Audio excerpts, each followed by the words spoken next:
Stage પર આવો ખાલી. ચાલો ચાલો ચાલો ફટાફટ.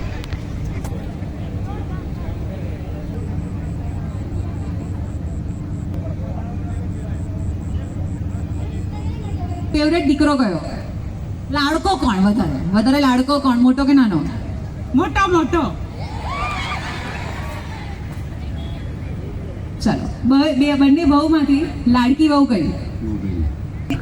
મજાક મજાક, એવું નથી. ઓકે, તમારા લગ્નને કેટલા વર્ષ થયા? 42 years. તો આ બંનેને કઈ તમે સમજણ ટીપ કઈ આપવા માંગો છો ફોર હેપી મેરિડ લાઈફ? અમારી જોડી રહી છે એટલે અમારે કંઈ આપણ જેવું નથી. ટીચર ટીપ આપશે આજે. ચલો, તમારે વહુને શું કેવું છે? હવે જે પ્રશ્ન હતો ને કે મોટો લાડકો કે નાનો લાડકો, એ દીકરા કરતા વહુ વધારે લાડકી થઈ જવાની છે, રાઈટ? અહીં બેઠેલી બધી જ દીકરીઓને છોડ મોટું કરે, મોટું ઝાડ બને અને જળથી ઉખેડીને એમના